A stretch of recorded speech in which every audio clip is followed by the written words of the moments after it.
மாண்புமிகு அமைச்சர் அவர்கள் தேர்தல் நேரத்தில் வேட்பாளர் வாக்கு கேட்க வேண்டும், பேசக்கூடாது என்றார். சின்னத்தை சொல்லி ஓட்டு கேட்டால் போதும், அதிகமாக பேசக்கூடாது என்று கட்டளையிடுவார். அந்த வகையில் இன்றைக்கு அவர் முன்னிலையில் உங்களிடத்திலே நான் பானை சின்னத்திலே வாக்களியுங்கள் என்று கேட்டுக்கொள்கிறேன்.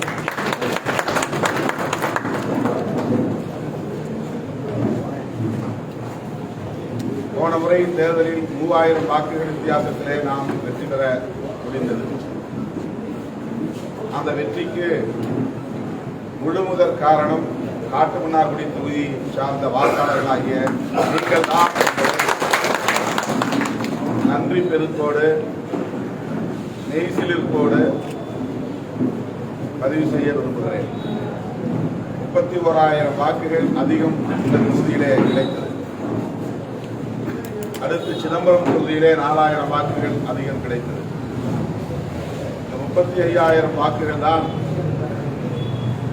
பிற தொகுதிகளில் கிடைத்த பின்னடைவை ஈடு செய்து 3000 வாக்குகள் வித்தியாசத்திலே வெற்றியை தந்தது.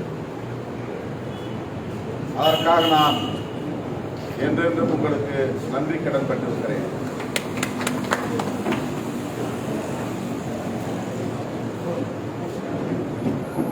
அண்ணன் அவர்கள் திருமாவளவனை ஏன் நாம் தேர்ந்தெடுக்க வேண்டும் என்பதற்கு பல காரணங்களை சொன்னார். குறிப்பாக இந்த பகுதியில் அவர் 2 முறை வெற்றி பெற்றும் பிறர் பரப்பியதைப் போல திருமாவளவன் அவர்களால் எந்தவிதமான பதற்றமும் ஏற்படவில்லை, சமூகங்களுக்கு இடையிலே நல்லிணக்கம் பாதிக்கப்படவில்லை, ஒரு அமைதி, சமூக அமைதி நிலவுகிறது. அதுவே நமக்கு மன நிம்மதியை தருகிறது. கல்லூரி காலத்தில் நான் மாணவனாக இருந்தபோது இந்த பகுதி எவ்வளவு பதற்றமாக இருக்கும், கடைகளை அடிக்கடி மூட வேண்டியிருக்கும், வர்த்தகம் நிம்மதியாக நடைபெறாது. ஆனால் இப்போது அப்படி ஏதும் இல்லை. அதற்கு திருமாவளவன் அவருடைய அணுகுமுறைதான் காரணம் என்று இங்கே மனம் திறந்து பேசினார். அதற்காக அண்ணன் அவர்களுக்கு நான் என்னுடைய நெஞ்சார்ந்த நன்றியை தெரிவிக்கிறேன். எந்த காலத்திலும் சமூக மோதலை உண்டு பண்ண வேண்டும் என்ற எண்ணத்தில் நான் எதையும் பேசியதும் இல்லை, செயல்பட்டதும் இல்லை. ஆனால் எனக்கு முன்னதாக என்னை பற்றி தவறான கருத்துக்கள் மக்களிடத்திலே கொண்டு போய் சேர்க்கப்பட்டுவிட்டன. என்னுடைய குரல் போவதற்கு முன்பு எனக்கு எதிரான கருத்து போய் சேர்ந்து விட்டது. ஓப்பனார் அவர்கள் தான் என்னை தேர்தல் அரசியலுக்கு இழுத்து வந்தார், கட்டாயப்படுத்தி. அப்போதும் அவரிடத்திலே போய் பலரும் புகார் செய்தார்கள். திருமாவளவனை ஊக்கப்படுத்தாதீர்கள், அரவணைக்காதீர்கள் என்று அந்த நேரத்திலே சொல்லப்பட்டது. 1999 ஒரு நாள் அவருடைய வீட்டுக்கு என்னை வரவழைத்து என்னிடத்திலே சொன்னார், உங்களை சுற்றி இப்படியெல்லாம் சதிவலை பின்னப்படுகிறது. நான் பார்த்த வரையில் நீங்கள் அப்படிப்பட்ட நபர் இல்லை என்பதை நான் நம்புவேன். நீங்கள் ஜாக்கிரதையாக இருக்க வேண்டும் என்று என்னிடத்திலே சொன்னார். அது மட்டுமில்லாமல் நான் வழக்கறிஞராக பதிவு செய்து அந்த பதிவை ஒரு விழாவாக நடத்துகிற போது அதில் பங்கேற்று அவர் உரையாற்றினார். திருமாவளவன் ஒரு எளிய குடும்பத்தில் இருந்து வந்திருக்கிறார், எளிய மக்களுக்காக போராடுகிறார், அவர் பக்கம் நீதி இருப்பதாக நான் உணர்கிறேன். எனவே யார் எப்படி சொன்னாலும் அவருக்கு நான் உற்ற துணையாக இருப்பேன் என்று 1999, 2000 அந்த காலகட்டத்திலே அவர் சொன்னார். இன்றைக்கும் அது எனக்கு பெரிய ஊக்கத்தை தருகிறது. அவர்கள் நடத்திய அந்த நவசக்தி பத்திரிகையிலே அது ஒரு பெரிய செய்தியாகவும் வந்தது, வார பத்திரிகையிலே. ஆக இத்தனை ஆண்டுகள் பிடித்திருக்கிறது. அப்படி அல்ல, இதுவரையில் சொல்லப்பட்ட கருத்துக்கள் தவறு, பரப்பப்பட்ட கருத்துக்கள் தவறு.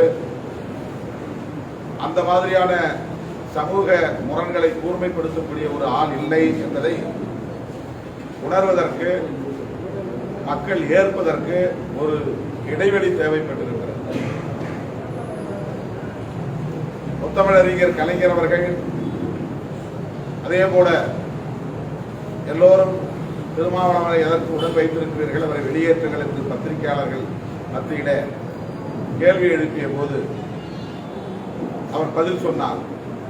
திருமாவளவன் விடுதலை சிறுத்தைகள் கட்சி திமுகவை போல சமூக நீதியை பேசுகிற கட்சி, பொது உடைமை இயக்கத்தை, பொது உடைமை அரசியலை பேசுகிற கட்சி, சமத்துவத்தை பேசுகிற கட்சி, கொள்கை அடிப்படையில் தான் நாங்கள் இணைந்திருக்கிறோம் என்று அவர் சொன்னது ஒரு பெரிய சான்றிதழாக எனக்கு அமைந்தது.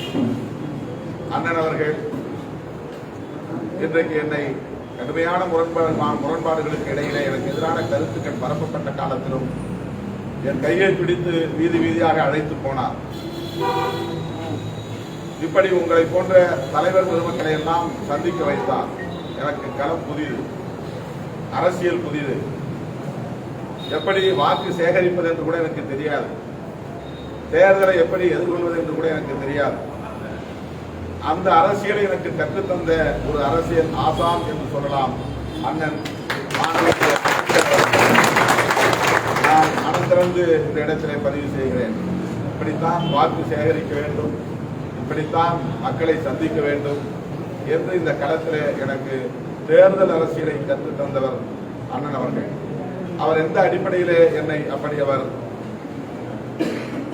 ஊக்கப்படுத்த முடியும்? என்னோடு அவர் நெருங்கி பழகியதன் அடிப்படையில் தான்.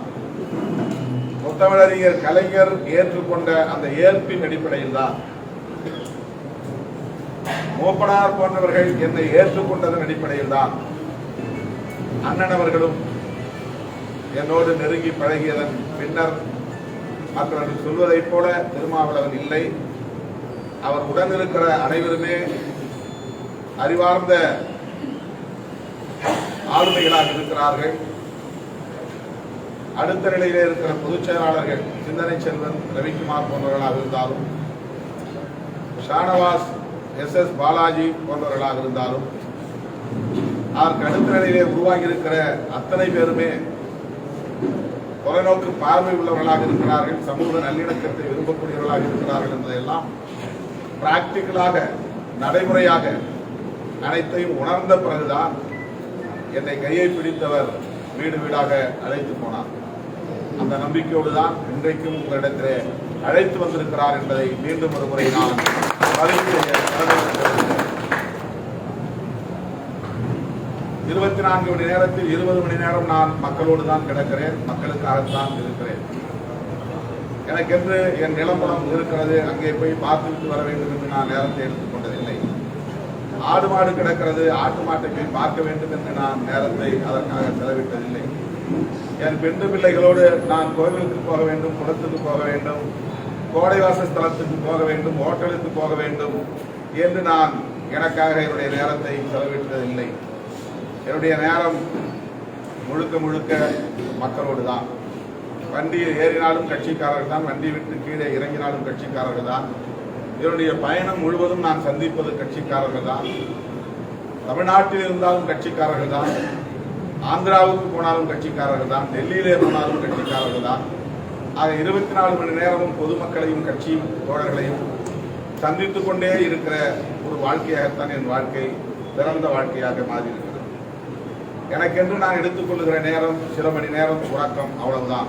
பெரும்பாலான நேரம் வண்டியிலே உறங்குகிறேன், பெரும்பாலான நேரம் வண்டியிலே சாப்பிடுகிறேன், பெரும்பாலான நேரம் வண்டியிலேயே உடையை மாற்றிக் கொள்கிறேன். இப்படித்தான் நான் கிடக்கிறேன். ஆகவே நான் அடிக்கடி காட்டுமன்னார்குடிக்கு வரவில்லை, அல்லது புவனகிரிக்கு வரவில்லை, அல்லது சிதம்பரத்திற்கு வரவில்லை, வேறெங்கோ என்னுடைய சொந்த வேலைக்காக நான் போய் சுற்றிக் கொண்டிருக்கிறேன் என்று யாரும் சொல்ல முடியாது. என்னோடு என்னுடைய குடும்பத்தை சார்ந்த யாரையுமே நான் வைத்துக் கொண்டதில்லை. உடன் பிறந்தவர்களையோ அல்லது உற்றார் உறவினர்களையோ யாரையும் வைத்துக் கொண்டதில்லை. ஆக முழுமையாக என்னை பொது வாழ்க்கைக்கு ஒப்படைத்துக் கொண்ட நிலையில் இங்கில்லாவிட்டால் அங்கே, அங்கில்லாவிட்டால் இங்கே என்று எப்போதும் மக்களோடு இருக்கிற நாம், மக்களுக்கு தொண்டாற்றிக் கொண்டிருக்கிற நாம், இது போன்ற வாய்ப்புகளை மேலும் தொண்டு செய்வதற்கு சட்டப்பூர்வமாக கருத்தியல் களத்திலே வாதிடுவதற்கு பயன்படுத்திக் கொள்கிறேனே தவிர இதை ஒரு சொகுசான வாழ்க்கைக்குரிய பதவியாக, சுகம் காண்பதற்குரிய வாழ்க்கைக்குரிய பதவியாக நான் ஒருபோதும் கருதியதில்லை. எம்பி பதவி என்பது மக்களுக்கு மேலும் பணி செய்வதற்காகத்தான். ஆளுங்கட்சியோடு கூட்டணி சேர்கிற போது கட்சி தோழர்களின் தாண்டி பொதுமக்களின் எண்ணிக்கை நள்ளிரவு 2 மணி வரையில், எனக்கு தெரிந்த அரசியல் அரங்கில் நள்ளிரவு 2 மணி வரையில் பொதுமக்களை சந்திக்கிற தலைவர்கள் யாரும் இருப்பதாக எனக்கு தெரியவில்லை. எனக்கு குடும்பம் இல்லை என்பதனால் எந்த நேரத்திலும் போய் அவரை பார்க்கலாம் என்று 12 மணிக்கு 1 மணிக்கு கூட வந்து காத்திருப்பார்கள். ஆகவே நான் என்னை முழுமையாக பொதுமக்களுக்காக ஒப்படைத்துக் கொண்டவன், ஒரு கருத்துக்காக, ஒரு கொள்கைக்காக, ஒரு கோட்பாட்டுக்காக ஒப்படைத்துக் கொண்டவன். அந்த அடிப்படையில் தான் கலைஞரும் சரி, கலைஞருக்கு பிறகு தளபதி அவர்களும் சரி, அவர்களின் அடிப்படையில அண்ணன் நம்முடைய MRK அவர்களும் சரி, விடுதலை சிறுத்தைகளை தோழமை சக்தியாக அரவணைத்துக் கொள்கிற ஒரு பாங்கை நாம் பார்க்கிறோம். அந்த உணர்வோடு இந்த களத்தில் மீண்டும் திராவிட முன்னேற்ற கழகத்தின் தலைமையிலான கூட்டணி 40க்கு 40 இடங்களில் வெற்றி பெற வேண்டும். திராவிட முன்னேற்ற கழகத்தின் நோக்கம் வெற்றி பெற வேண்டும். பெரியார், அண்ணா, கலைஞர் போன்றவர்கள் எந்த நோக்கங்களுக்காக இந்த இயக்கத்தை வழிநடத்தினார்களோ அந்த நோக்கத்தை சிதைப்பதற்கு சிலர் சாதியின் பெயரால், மதத்தின் பெயரால் அரசியலை இங்கே விதைக்கிறார்கள். அது ஆபத்தை உருவாக்கும் என்பது தமிழ்நாட்டில் மட்டுமல்ல, இந்தியா முழுவதும் ஜனநாயக சக்திகளிடத்திலே ஒரு பெரிய எதிர்ப்பு கிளம்பி இருக்கிறது. அதுதான் இந்தியா கூட்டணியாக உருவாகி இருக்கிறது. அந்த இந்தியா கூட்டணியை உருவாக்கி இருப்பவர் தளபதி முதல்வர் ஸ்டாலின் அவர்கள்தான்.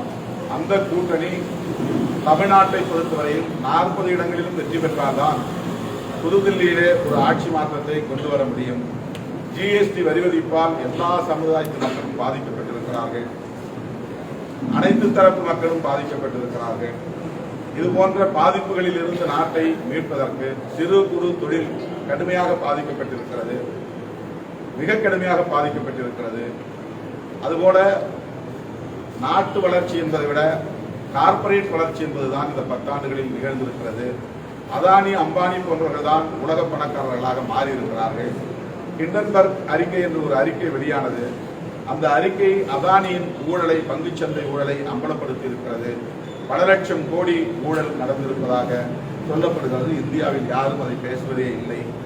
12 லட்சம் கோடிக்கு மேல் நம்முடைய பணம் வங்கியில் இருந்து குறிப்பிட்ட சிலருக்கு கடனுதவி என்கிற பெயரால் வழங்கப்பட்டு அது வாரா கடன் என்று தள்ளுபடி செய்யப்பட்டு விட்டது. இது போன்ற பொருளாதார சரிவுகள், பொருளாதார வீழ்ச்சி இங்கே நிகழ்வதற்கு கடந்த கால ஆட்சிதான் காரணம் என்பதால் இந்தியா என்கிற ஒரு புதிய கூட்டணி உருவாகியிருக்கிறது. அந்த கூட்டணியை உருவாக்கியதில் முதன்மையான பங்கு நம்முடைய தமிழ்நாட்டின் முதல்வர் மாண்புமிகு அண்ணன் தளபதி ஸ்டாலின் அவர்கள்தான் என்பதை இந்த இடத்திலே நான் பதிவு செய்ய விரும்புகிறேன். அவருடைய கரத்தை வலுப்படுத்த வேண்டும், அவருடைய குரலை வலுப்படுத்த வேண்டும். அதற்கு 40 இடங்களிலும் நாம் வெற்றி பெற வேண்டும். அந்த 40இல் ஒன்று சிதம்பரம் தொகுதியாக அமைய வேண்டும் என்று கேட்டேன். வழக்கம் போல உங்களுக்காக, உங்களில் ஒருவனாக, உங்கள் குரலை நாடாளுமன்றத்தில் ஒலிக்கக்கூடியவனாக, ஒரு நாடாளுமன்ற உறுப்பினர் என்ன கடமையை ஆற்ற வேண்டுமோ அந்த கடமையை ஆற்றக்கூடியவனாக, நாடாளுமன்றத்தில் தவறாமல் வாதங்களில் பங்கேற்கக்கூடியவனாக தொண்டாற்றுவேன் என்பதை சொல்லி பானை சின்னத்திலே வாக்களியுங்கள் என்று கேட்டு முடிக்கிறேன். சங்கங்கள் பேருக்கு சங்கத்துக்கு